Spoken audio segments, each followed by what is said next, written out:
Pemirsa, Wali Kota Surabaya Tri Risma hari ini Senin sore hadir di Istana Kepresidenan bersama dengan Gubernur DKI Basuki Cahayapurnama. Karena semakin merebaknya isu Risma akan maju menuju DKI 1, akhirnya dirinya pun angkat bicara.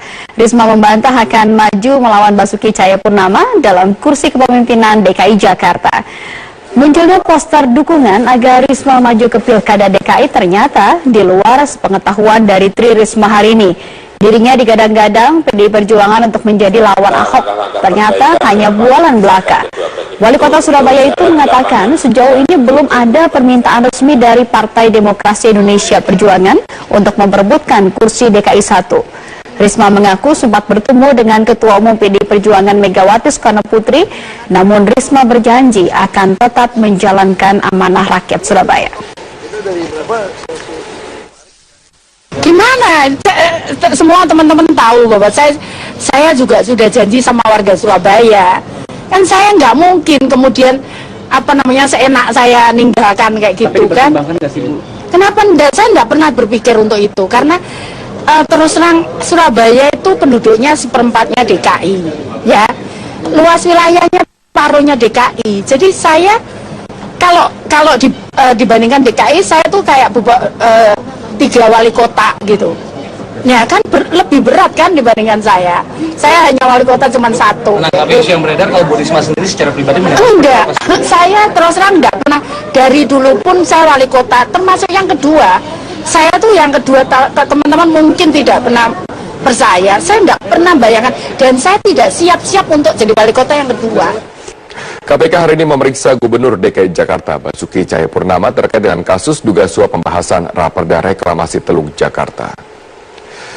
Hingga saat ini Ahok masih menjalani pemeriksaan sebagai saksi untuk Muhammad Sanusi dan Dirut PT APL Arisman Wijaya, sehingga masih belum jelas apa saja pertanyaan yang diajukan tim penyidik kepada Ahok.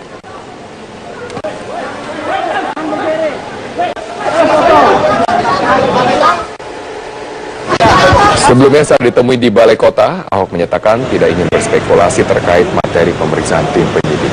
Yang meyakini pemeriksaan tidak akan terkait teknis dari penyusunan ataupun pembahasan raperda tentang reklamasi, namun lebih kepada peran Ahok sebagai Gubernur DKI Jakarta dalam penyusunan raperda tersebut. Menurut Ahok, pemeriksaan ini juga melengkapi berkas kedua tersangka dan segera melimpahkan kasus tersebut ke pengadilan.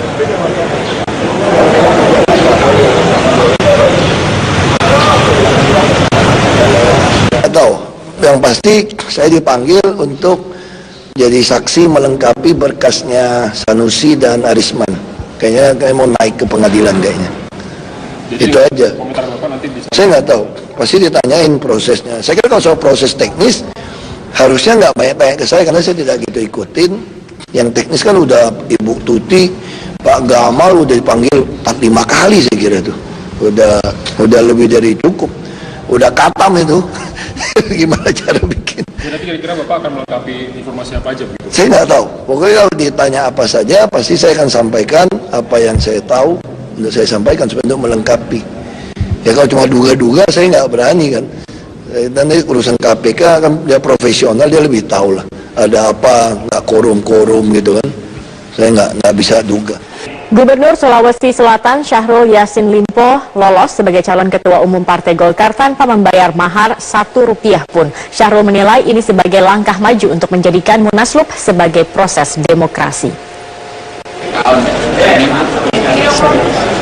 Panitia Musyawarah Nasional Luar Biasa Partai Golkar telah meloloskan Syahrul Yassin Limpo dan Indra Bambang Utoyo sebagai calon Ketua Umum Partai Golkar yang tidak membayar mahar Rp1 miliar. Ini menunjukkan peraturan yang ditetapkan Panitia Munaslup tidak berlaku adil dan menyeluruh terhadap semua calon ketua umum.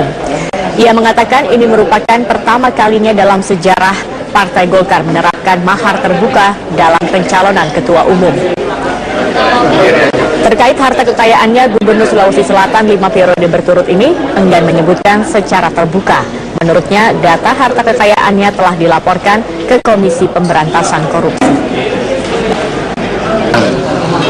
Penolakan saya dengan menghadirkan mahar politik, mahar dari sebuah pembayaran yang dikaitkan pada kepemimpinan dan rekrutmen kepemimpinan, khususnya dalam rangka pencalonan Ketua Umum Golkar kemarin, dan kemudian hari tadi kemarin jam 4 saya menerima WA, WhatsApp bahwa saya lolos, kemudian walaupun tidak membayar 1 sen pun.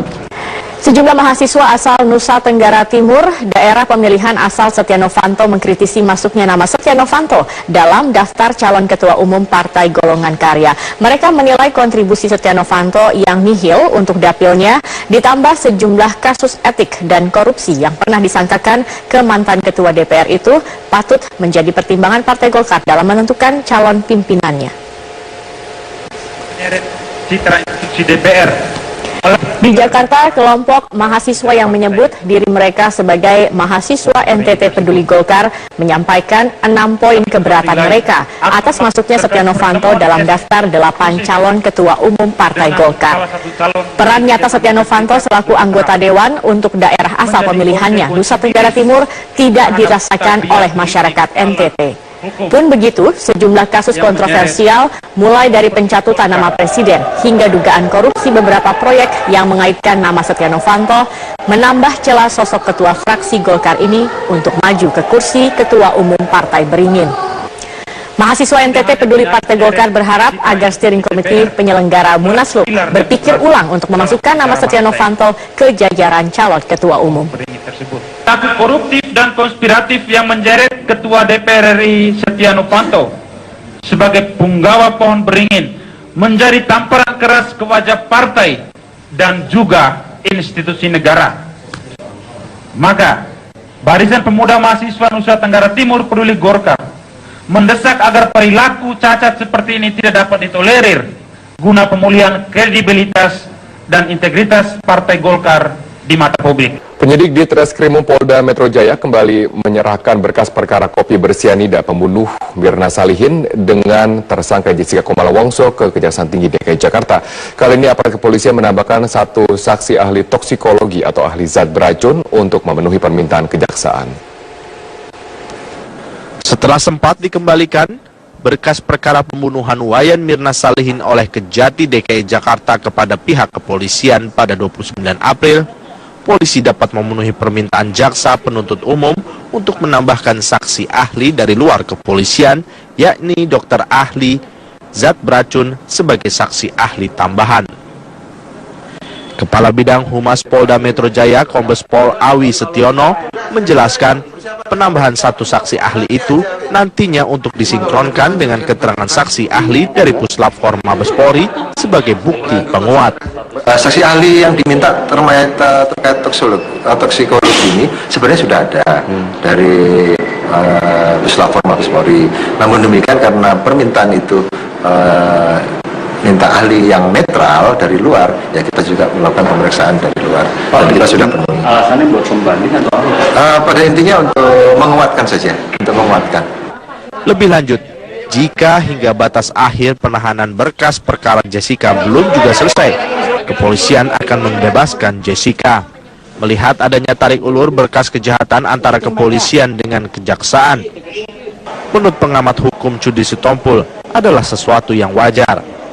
Kewajaran tersebut dapat dimaklumi lantaran berkas tersebut memang membutuhkan penyempurnaan. Cudi berpendapat Jessica dapat saja dihukum lantaran barang bukti minuman yang mengandung sianida berada dalam penguasaannya. Meski tidak ada saksi, namun ada bukti petunjuk. Dengan data yang seperti saya, kalau menurut pendapat keyakinan saya, Jessica itu bisa dihukum karena barang bukti minuman yang ada beracun itu di dalam penguasaan Jessica gitu loh. Nah, kalaupun misalnya tidak ada saksi melihat dan ini, tapi itu kan ada petunjuk-petunjuk ya, dari petunjuk-petunjuk itu bahwa barang bukti itu karena di bawah penguasaan dia bertanggung jawab gitu. Jika berdasarkan KUHAP, bukti petunjuk dapat dikategorikan kesesuaian antara keterangan saksi dan keterangan lainnya.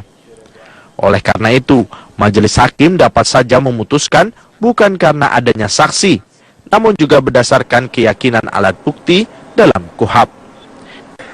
Dari Jakarta, Tim Liputan Metro TV.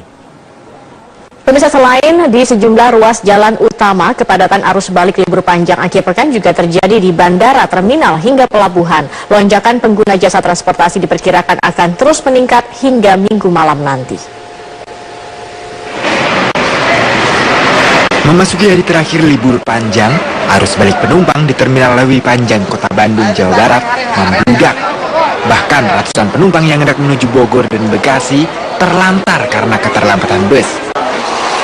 Keterlambatan ini buntut dari kemacetan yang mengular di sejumlah jalur utama Bandung. Penuh Pak, penuh. Terus gimana kan solusinya nanti? Nungguin bis yang terakhir paling. Nunggu yang terakhir. Bis selanjutnya. Jumlah penumpang yang melalui Terminal Lewi Panjang saat libur panjang kali ini meningkat hingga 2 kali lipat. Dari sekitar 8.000 penumpang di hari biasa, melonjak sekitar 16.000 penumpang. Lonjakan penumpang juga terjadi di Bandara Internasional Ngurah Rai, Bali. Ribuan wisatawan lokal hingga mancanegara telah memadati Bandara Ngurah Rai sejak Minggu pagi. Berdasarkan data Angkasa Pura I Ngurah Rai, jumlah penumpang di terminal domestik yang telah diberangkatkan hingga Minggu siang sebanyak 17.962 orang. Sedangkan di terminal internasional sebanyak 14.970 orang. Para penumpang pesawat ini umumnya wisatawan yang telah menghabiskan masa liburannya di Bali. Sementara itu di Pelabuhan Bakauheni, antrean panjang kendaraan bermotor mengular di loket masuk pelabuhan. Para pengendara roda 2 ini harus mengantri selama 1 jam lebih untuk mendapatkan tiket kapal menyeberang ke Pulau Jawa. Lambannya proses pembelian tiket di loket masuk diduga menjadi pemicu antrean panjang kendaraan. Ada sedikit lambat juga. Lambat? Ya. Biasanya berapa menit? Sekarang berapa menit? Ya, kalau misalkan dalam posisi lancar mah biasanya cuma dari 1 menit lah. Diperkirakan jumlah penumpang di Pelabuhan Bakauheni masih akan terus meningkat hingga Minggu malam nanti. Tim Liputan Metro TV.